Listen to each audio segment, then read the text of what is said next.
Hoy, sus puertas cerradas durante mucho tiempo se abren mientras nos adentramos en la ciudad prohibida de China. Esto no es solo lujo.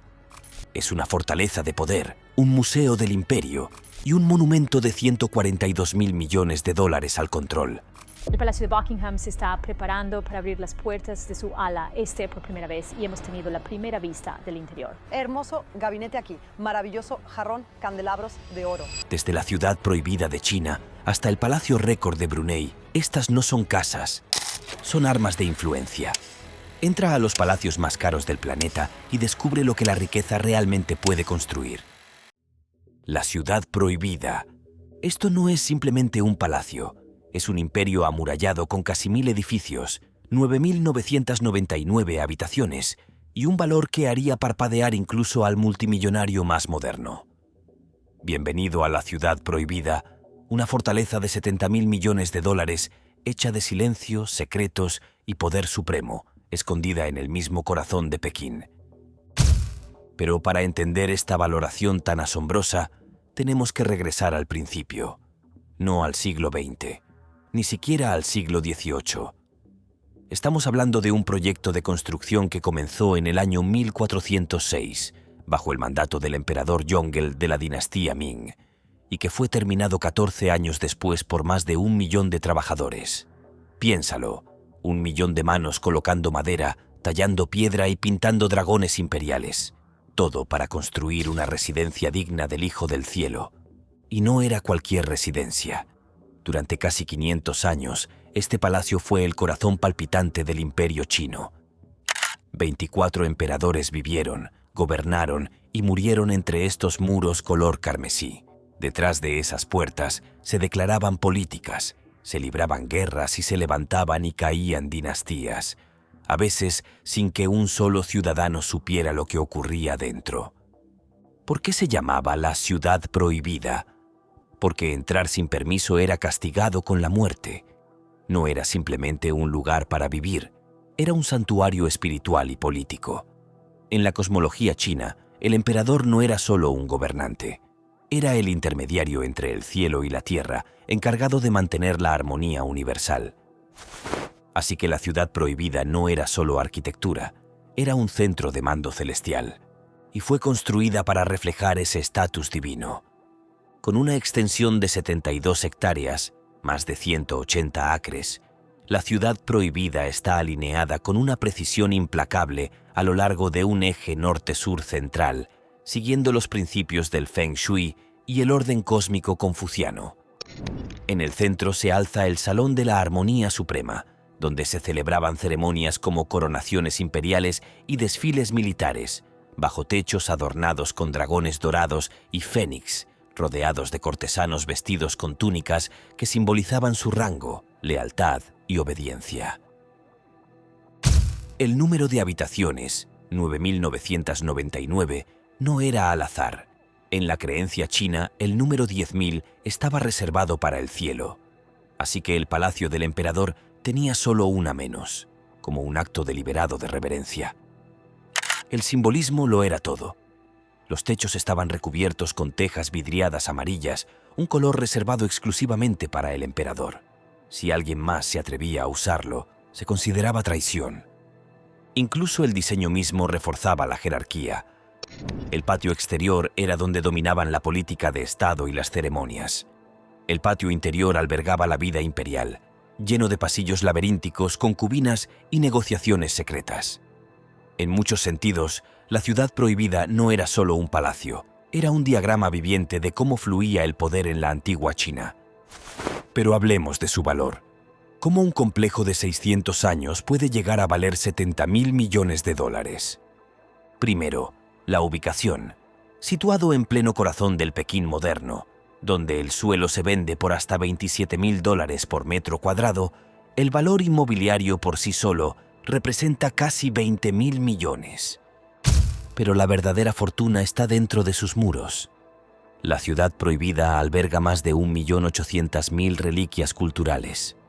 Tallas de jade, pergaminos antiguos, tronos de madera de sándalo con incrustaciones de oro y tapices de seda más antiguos que naciones enteras. Solo uno de sus jarrones cloisonnés de la dinastía Qing vale millones. Multiplícalo por miles y comienzas a ver cómo su colección artística está valorada en más de 50.000 millones, rivalizando incluso con el Louvre. Pero no es solo el material, es la artesanía. Muchas de estas piezas tomaron generaciones de artesanos para completarse. Imagina bordar una túnica durante 3 años seguidos, usando hilo hecho de oro real, y sabiendo que quizás nunca se use más de una vez. Ese era el nivel de obsesión que definía la vida imperial. Y aunque la ciudad prohibida fue construida para impresionar, también fue diseñada para intimidar. Cada patio de piedra, cada león de bronce, cada viga pintada era un mensaje. No eres igual. Estás entrando en el reino de los dioses. Hasta la acústica fue diseñada con efecto psicológico. En el Salón de la Armonía Suprema, la voz del orador reverberaba lo justo para parecer divina, pero no tanto como para volverse ininteligible. Las palabras del emperador no solo se oían, resonaban.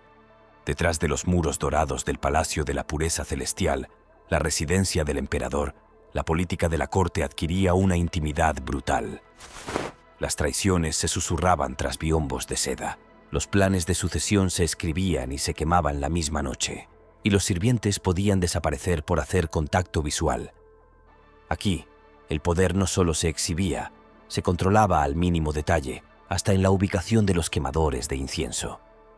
Hoy en día, la ciudad prohibida es uno de los museos más visitados del mundo, con entre 14 y 19 millones de visitantes al año. Pero incluso con tiendas de recuerdos y audioguías, aún conserva un peso inquietante. Al cruzar la puerta meridiana, el mundo se vuelve más silencioso. Incluso en el año 2025, las piedras parecen recordar a quienes solían inclinarse. Pero aquí viene el giro. A pesar de todo su oro y su grandeza, la ciudad prohibida no está protegida por fosos ni sistemas láser. Su verdadera defensa es la idea que aún representa: autoridad, continuidad, inmortalidad. Y quizás ese sea el secreto de su valoración. No estás pagando solo por 980 edificios. Estás pagando por 500 años de control ininterrumpido, por habitaciones donde los emperadores soñaban que eran dragones, y por un legado que todavía está entretejido en cada fibra de la identidad moderna de China. La ciudad prohibida no solo se encuentra en Pekín. En muchos sentidos, aún la gobierna, en silencio, simbólicamente y con total autoridad. Palacio de Versalles. Si la ciudad prohibida fue diseñada para intimidar con silencio, entonces el Palacio de Versalles fue construido para deslumbrar con su brillo. Entra a la galería de los espejos y verás tu reflejo perderse infinitamente en la distancia. Pero en el siglo XVII, esos no eran solo espejos. Eran un arma geopolítica, una muralla de luz pulida tan costosa que podría haber llevado a la quiebra a cualquier reino menor. Versalles no solo impresionaba, cegaba.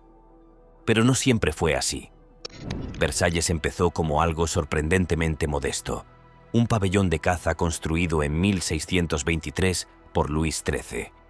Solo un refugio rústico en el bosque a las afueras de París, hasta que su hijo, Luis XIV, tomó el mando. Lo llamaban el Rey Sol, y creía que así como los planetas giraban alrededor del Sol, Francia debía girar a su alrededor. Cuando Luis XIV comenzó a expandir Versalles en 1661, no estaba simplemente construyendo un palacio. Estaba creando el centro del universo, ladrillo a ladrillo, dorado tras dorado. Para cuando trasladó su corte a Versalles en 1682, el mensaje era claro. Si querías poder, tenías que ir a él. Y eso no fue casualidad. Obligó a los nobles a dejar París y vivir dentro del recinto del palacio, convirtiendo, en la práctica, a sus rivales políticos en compañeros de piso recargadamente vestidos, luchando por atención durante rituales como el Lever, donde la rutina matutina del rey se transformaba en una representación teatral presenciada por decenas de personas. Y vaya escenario que era. Hoy, Versalles abarca 63.000 metros cuadrados y alberga 2.300 habitaciones. Pero lo que asombra no es solo la cantidad, sino la calidad. La Galería de los Espejos, terminada en 1684, se extiende 73 metros y contiene 357 espejos. En ese entonces, Venecia tenía el monopolio de la fabricación de espejos, e importar paneles grandes era tan difícil como comprar un buque de guerra. Así que Luis XIV atrajo artesanos venecianos a Francia, un acto de espionaje industrial, para asegurarse de que los espejos reflejaran solo la gloria francesa.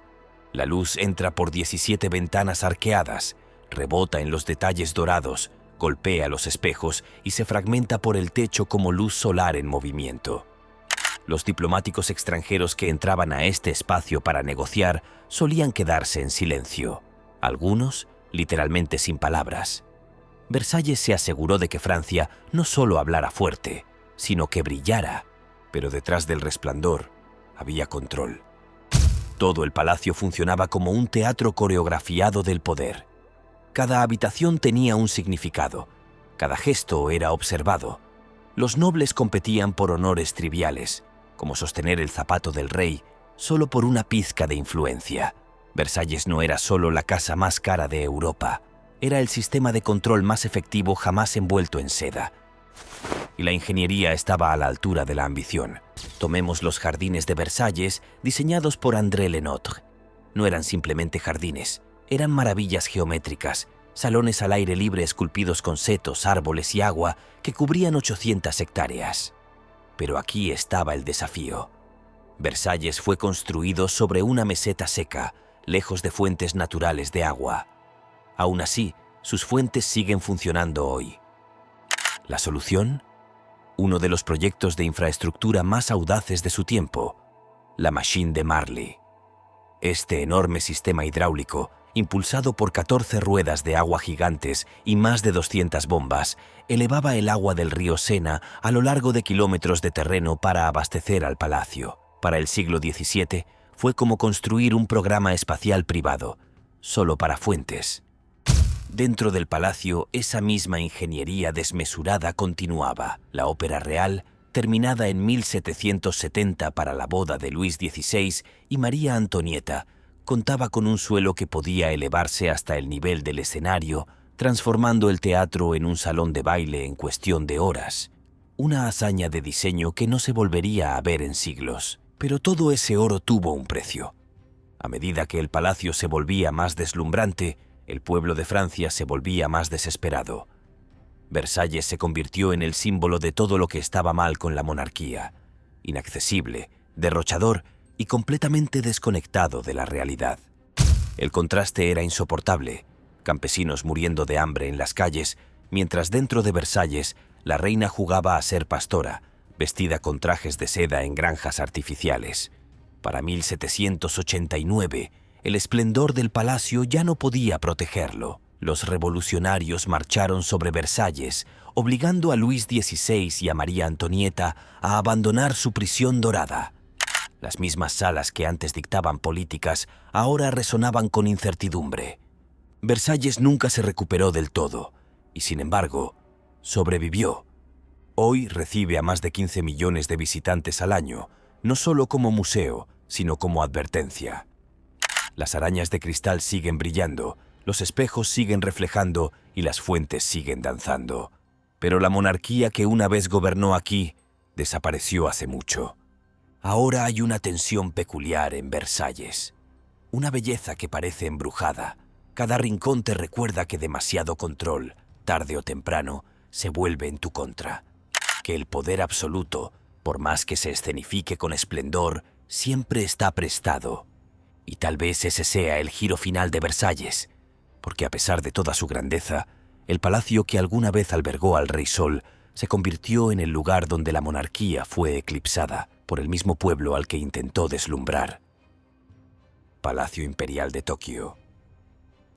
En el corazón de una de las ciudades más bulliciosas del planeta, rodeada de rascacielos de acero, luces de neón y trenes que llegan al segundo, se encuentra un lugar tan sereno que parece sacado de otro siglo. Este es el Palacio Imperial de Tokio, un complejo cargado de historia, tragedia y renacimiento, cuya historia se lee como la de Japón mismo. Pero aquí está la paradoja. Esta finca, valorada en 11.250 millones de dólares y ubicada en uno de los terrenos más codiciados del mundo, no grita para llamar la atención. Susurra. Los terrenos del palacio abarcan 1,15 kilómetros cuadrados, justo en el centro de Tokio. Si esta tierra se vendiera por metro cuadrado, su valor total superaría al de barrios enteros en otras ciudades del mundo. Pero lo que realmente no tiene precio aquí no es solo la tierra bajo tus pies, sino la historia que se negó a morir. Para entender este lugar, hay que retroceder más allá de las luces de neón, más allá de los trenes bala, y regresar a los días del Japón feudal. Aquí se alzaba el castillo de Edo, la fortaleza que servía como sede del shogunato Tokugawa, que gobernó Japón durante más de 250 años en un aislamiento casi total respecto a Occidente. Fueron los años de los samuráis, de las fronteras cerradas y de estrictas jerarquías. Y entonces llegó la sacudida conocida como la Restauración Meiji en 1868. El shogunato colapsó, el poder regresó al emperador y Japón comenzó su carrera hacia la modernización.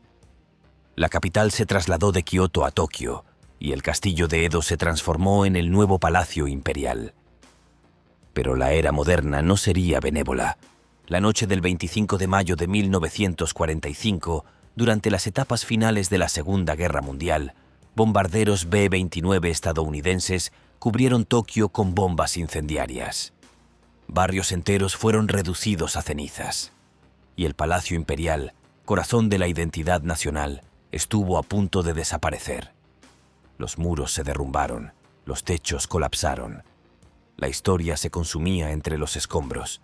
Y sin embargo, la idea del palacio sobrevivió, y de esas cenizas surgió un nuevo tipo de residencia imperial, una que honraría la tradición, pero abrazaría la modernidad. El actual complejo palaciego se completó en 1968, bajo el diseño de Junzo Yoshimura, uno de los arquitectos japoneses más respetados del periodo de posguerra. Pero no fue una recreación nostálgica del pasado, fue algo más profundo.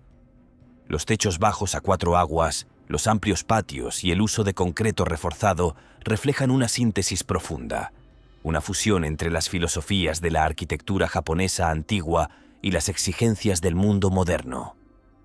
Todo en su diseño respeta el entorno natural. Los edificios no dominan el paisaje, se integran a él. Maderas locales, piedra volcánica y salas con tatami coexisten con estructuras reforzadas y sistemas antisísmicos. La estética no es llamativa, pero cada rincón ha sido cuidadosamente pensado. En su interior, el palacio está dividido en dos zonas emocionales. Los salones ceremoniales públicos, como el salón de recepciones Chowaden y el salón de banquetes Homeiden, son los espacios donde se recibe a jefes de Estado y se observan las tradiciones. Estos salones tienen líneas limpias y elegantes, combinando techos artesonados, suelos de parqué y detalles minimalistas que reflejan tanto la influencia occidental como la sobriedad profundamente japonesa.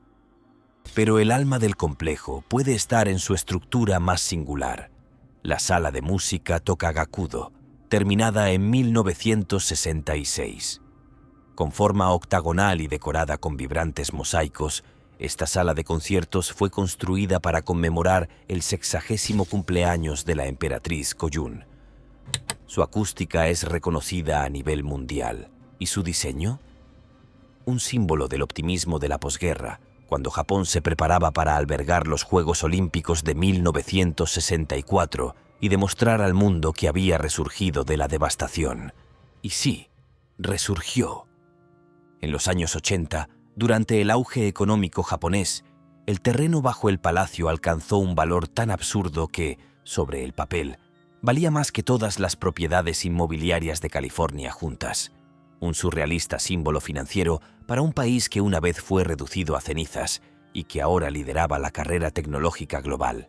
Y aún así, a través de todo esto, el palacio ha permanecido en silencio. Incluso hoy los turistas solo pueden acceder a ciertas zonas, como los Jardines del Este, hogar de fosos, puentes y muros de piedra cuidadosamente preservados del antiguo castillo de Edo. La residencia de la familia imperial, añadida en 1993 y diseñada por Shoso Uchi, sigue siendo inaccesible. Es un lugar de silencio, de reflexión y de continuidad espiritual. Aquí, en una ciudad conocida por su velocidad, el palacio se mueve con calma. Donde el neón domina el cielo nocturno de Tokio, el palacio espera bajo la luz de la luna, inmutable. Donde las torres de cristal presumen de innovación, el palacio recuerda que hay cosas que solo son poderosas cuando se dejan intactas. Porque la verdadera fuerza del Palacio Imperial de Tokio no es solo su capacidad para resistir, es su capacidad para transformarse, arder, reconstruirse y aún así seguir siendo el alma de una nación. Palacio de Buckingham. No brilla como Versalles, no susurra como Tokio, y desde luego no se extiende por 9.999 habitaciones como la Ciudad Prohibida. Pero el Palacio de Buckingham tiene otro tipo de poder, el que perdura.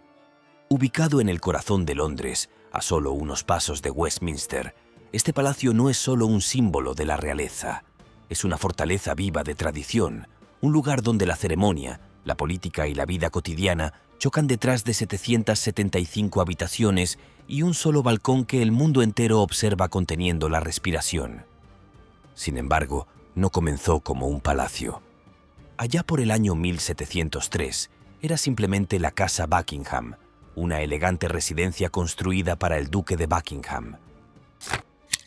La estructura era imponente, un símbolo claro de riqueza, pero no de grandeza. Luego, en 1761, el rey Jorge III la compró para su esposa, la reina Carlota, como refugio privado para la familia.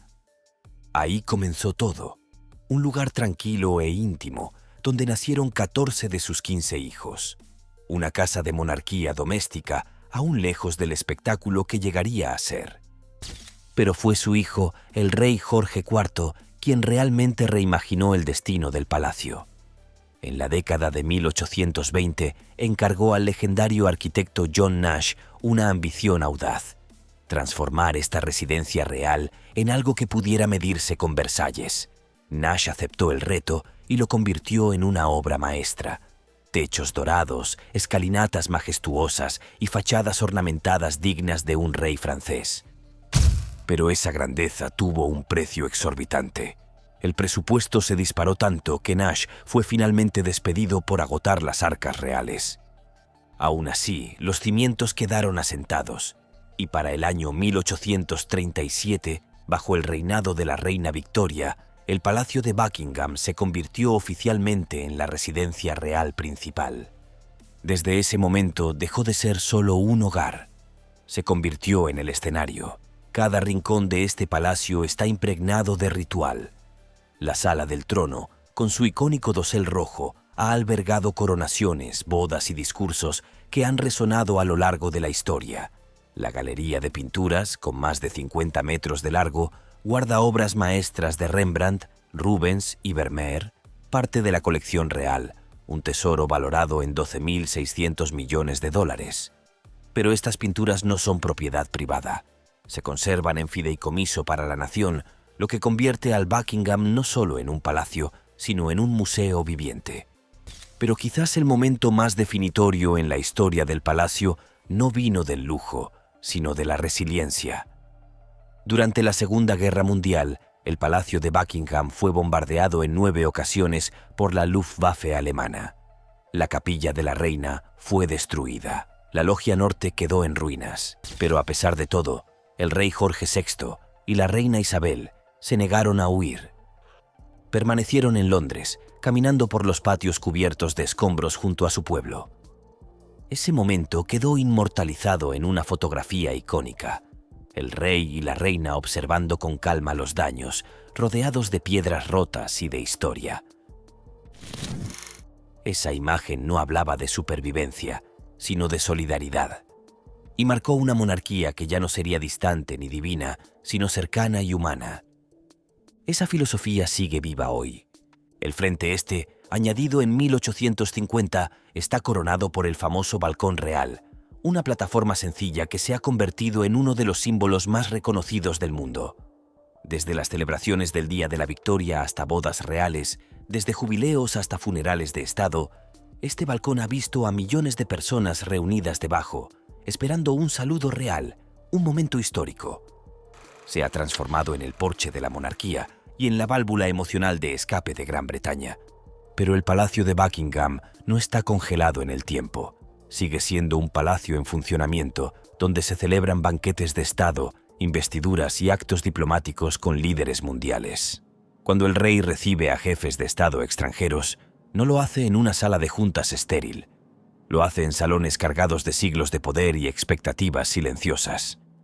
Así que, mientras otros palacios se han convertido en museos o monumentos, el Buckingham sigue vivo, un símbolo que evoluciona sin perder sus raíces. Y quizás eso sea lo más extraordinario de todo. No necesitó cúpulas doradas ni habitaciones de nieve. No necesitó 9.000 habitaciones ni techos cubiertos de diamantes. Simplemente resistió. A través de guerras, a través de escándalos, a través de siglos de cambio. Porque el poder verdadero, el que permanece, no siempre brilla. A veces simplemente sigue en pie. Antilia, un palacio rascacielos. Para una nueva clase de realeza. Aquí no encontrarás tronos. No hay dinastías, ni emperadores, ni salones dorados con dragones. Pero entra en el mundo privado de Antilia y descubrirás algo igual de imponente. Un palacio de poder vertical, construido no por linaje, sino por ambición de multimillonario. Ubicado en Altamount Road, una de las direcciones más exclusivas de Bombay, Antilia se eleva 27 pisos hacia un cielo teñido de smog. Pero gracias a sus techos de doble altura, alcanza la altura de un rascacielos de 60 pisos. No solo se alza, se impone. Una declaración en vidrio y acero sin comparación en la tierra. Esta es la residencia de Mukesh Ambani, presidente de Reliance Industries y uno de los hombres más ricos del planeta. Con un valor estimado en 4.600 millones de dólares, Antilia es la residencia privada más cara de la India y tal vez la más atrevida del mundo.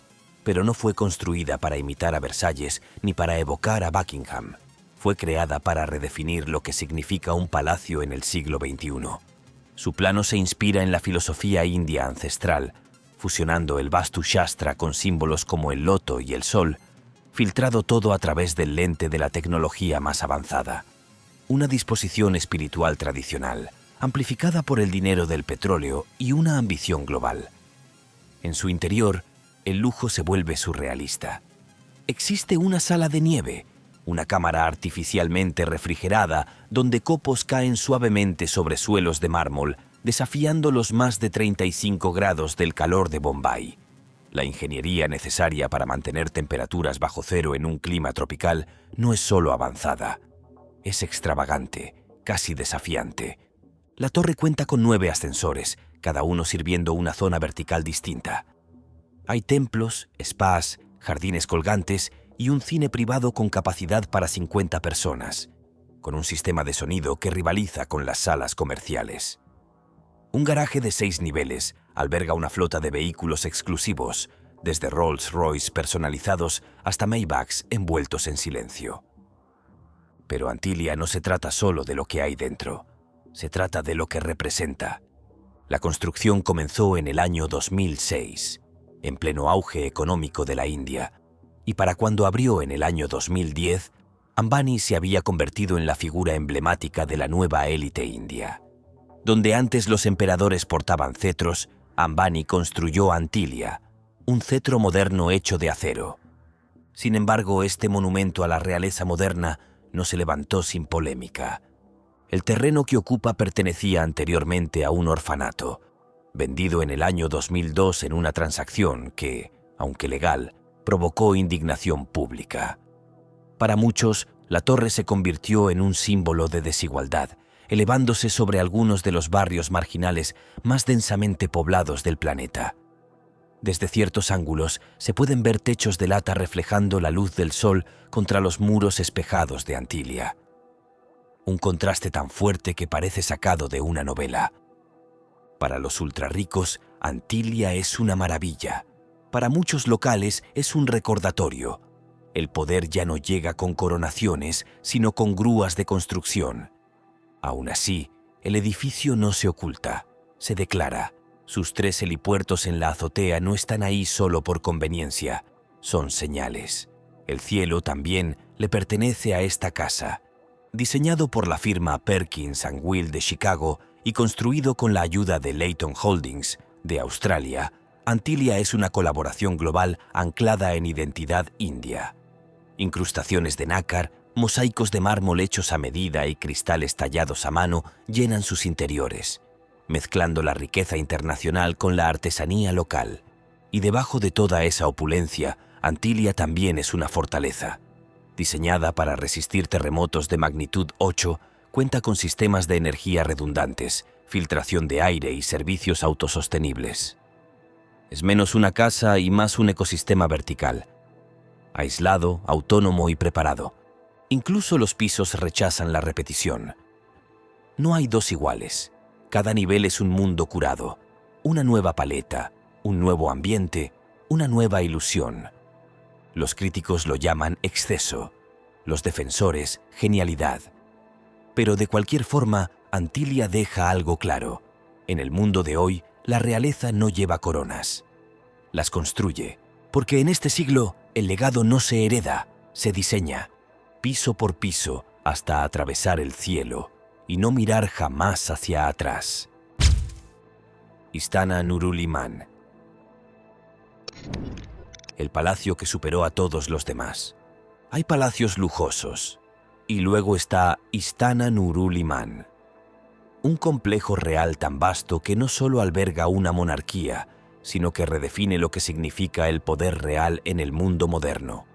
Ubicado a orillas del río Brunei, este palacio no es solo grande, es la residencia real más grande del planeta, superando al Vaticano, Versalles y cualquier otro asiento de poder que vino antes. Su nombre significa Palacio de la Luz de la Fe, un título apropiado para la residencia oficial del sultán Hassanal Bolkiah, el gobernante del rico Brunei, impulsado por el petróleo. Construido en 1984 con un costo de $1.400 millones, que hoy se estima en 3.400 millones, este palacio no fue pensado solo para mostrar riqueza, sino también tradición islámica, autoridad política y liderazgo espiritual. Diseñado por Leandro Quinto Locsin, un arquitecto filipino, el palacio abarca 200.000 metros cuadrados con la asombrosa cifra de 1.788 habitaciones, 257 baños, 564 candelabros y 51.000 bombillas, generando un resplandor tan intenso que durante las festividades puede verse desde el espacio. Pero más allá de los números hay intención. Cuenta con un salón de banquetes con capacidad para 5.000 invitados. Una mezquita a escala completa para 1.500 fieles se alza bajo cúpulas doradas. Los garajes reales albergan una de las colecciones de automóviles más impresionantes del mundo, con miles de Rolls-Royce, Bentleys y Ferraris guardados en bahías con temperatura controlada.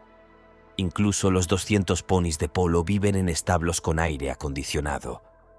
Y aún así, el palacio no es solo ostentación, también es visibilidad. Cada año, durante Hari Raya, el sultán abre las puertas de su hogar al público. Más de 100.000 ciudadanos entran, saludan personalmente a la familia real y se marchan con obsequios. No es solo una tradición, es un gesto estratégico de cercanía que refuerza el papel de la monarquía en la vida cotidiana. Sin embargo, Istana Nurul Iman plantea una pregunta que ningún candelabro ni pony de polo puede responder. ¿Por qué construir el palacio residencial más grande del mundo para una población más pequeña que la de muchas ciudades? ¿Es un exceso? ¿Una demostración de riqueza petrolera? ¿O algo más profundo? Un monumento no solo a la realeza, sino a una visión de gobierno ininterrumpido. Istana Nurul Iman no fue construido para competir con Versalles ni para evocar dinastías antiguas. No fue tallado para deslumbrar a diplomáticos ni atraer millones de turistas. Fue construido para dominar, desde sus cimientos, en escala, en fe, en mensaje. Este palacio no es solo grande, es descomunal sin disculpas, visiblemente deliberado, diseñado para recordarle a todos, ciudadanos y forasteros por igual, que aquí la monarquía no es historia, es presente. Y en una era de repúblicas emergentes y monarquías cambiantes, esa permanencia es el punto. Porque mientras a los reyes se les corona en oro y se les derroca en fuego, este palacio permanece, con sus cúpulas brillando bajo el cielo de Brunei, con sus luces centelleando como estrellas que ninguna revolución puede alcanzar. Estos palacios no fueron construidos solo para impresionar. Fueron diseñados para dominar, a través de la belleza, la escala y la absoluta imposibilidad. Algunos fueron bombardeados, otros reconstruidos, y algunos aún gobiernan hoy. Pero todos plantean la misma pregunta. Si las paredes pudieran hablar, ¿cómo sonaría el poder? Suscríbete para más historias como esta.